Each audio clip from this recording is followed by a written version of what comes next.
Hello there, my friends in the YouTube pipe community. Welcome back to another episode of the Misadventures of Jason. That's me. Today, I want to do something a little different than I've done, and that is to tell you a little bit about a tobacco that I opened up about 5 months ago. I tried it, and I didn't like it, so I put it away on the shelf.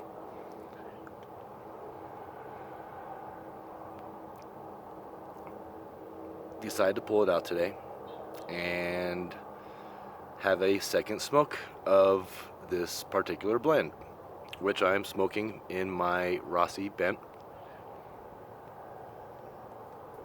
And honestly, I'm rather enjoying it. So, just as a note of advice, if at first you don't care for tobacco, set it aside, let it sit for a little while, and try it again. Your palate may have changed. There was probably a lot going on back then when I tried this blend the first time. Could have been the fact that I was smoking it in a pipe that was a primarily Latakia seasoned pipe.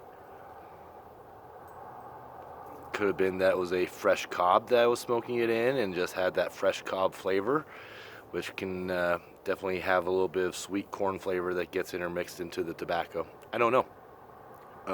This particular pipe has not had much Latakia in it, and in fact it has mostly had dark fired Kentucky, usually in the blend of Newminster Superior rounds. But quite honestly, I am enjoying the blend today.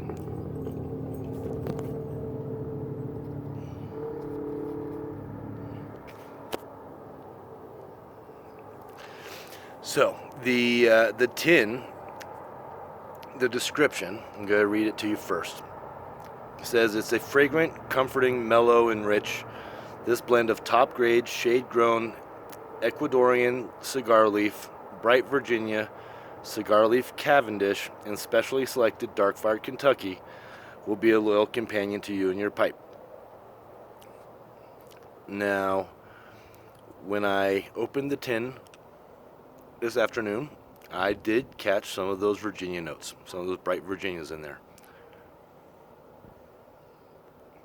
And I am more than anything else catching the flavor of the dark fired Kentucky right now. Every once in a while I catch a little bit of flavors of the Virginias and some of the cigar leaf, but it's not overpowering. It's not distinctly cigar tasting like I originally thought it was.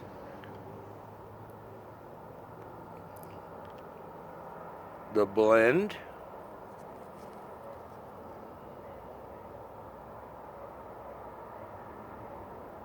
focus?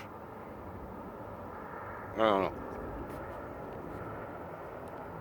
Well, if you can't read backwards, because I'm doing this on my phone, it's warped until the end. And like I said, this is only the second smoke I've ever had of it. I've only got about half a tin left, because after I had it, I didn't care for it, and I gifted some of it away to other people. So, I didn't want to give all of it away, though. I wanted to make sure I had a little bit to try again, and really make sure that it was not as good as I thought it was.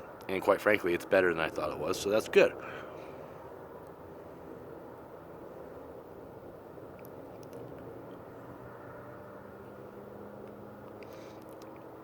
Yeah, like I said, I've been on a dark fire Kentucky kick lately, and I've really enjoyed the sweetness of that, and it is definitely shining through in this bowl I'm having today. So my second impression of Warped Until the End, and this tin, I opened it up in May of 2020.